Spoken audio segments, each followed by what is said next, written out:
Architektas Gintautas ir šiuo metu motinystės atostogų išėjusi interjero dizainerė Rasa vieni pirmųjų Santariškių gyvenvietės naujakurių.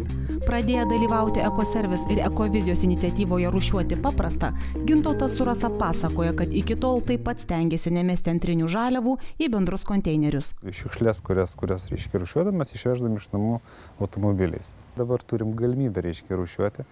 Žinom, kad, sakykime, tos sunkiausiai įrančios, reiškia, atliekos keliauja ten, kur joms ir vieta.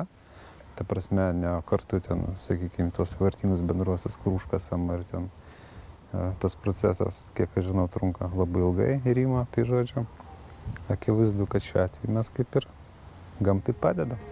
Čia gyvena 7 suaugusieji, 15-metis Laurynas, vežimėlyje miegantis mažasis Naglis ir 9 Ūla, tėvų meiliai vadinama namų viesulu, siaučiantis su numylėtais augintiniais.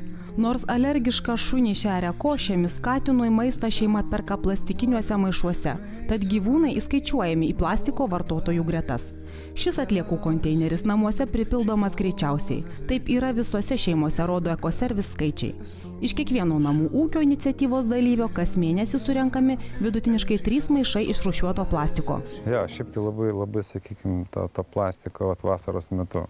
Tiesiog net šitie konteineriai, jie braškėdavo nuo plastiko, nes, sakykime, išgeria kokį vaisvandenį arba mineralinį, tai net jeigu ir tą plastiką sumaigai kompaktiškai, reiškia, susuki padedi į tą, tarkim, konteinerį, tai jo vis tiek prisikaupdavo per savaitę, kad, Beveik tokiu pat greičiu per savaitę architektų šeimoje prisipildo ir popieriaus konteineris. Ką architektai tai daugiausiai prigamina, prišiukšlina tai popieriaus.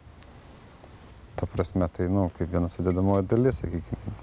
Aišku, dabar visi civilizuotai dirba kompiuteriais, reiškia, skaitmenoj, bet vis tiek pagrinde užsakovai teikia visą savo idėjas mintis ant popieriaus. O vaikams sunku buvo išaiškinti iš tikrųjų, tas toks, paaiškinti, kam tą daro? Aš manau, kad net tai ir aiškinti nereikėjo, jau jie pakankamai suaugę, reiškia, ir supranta.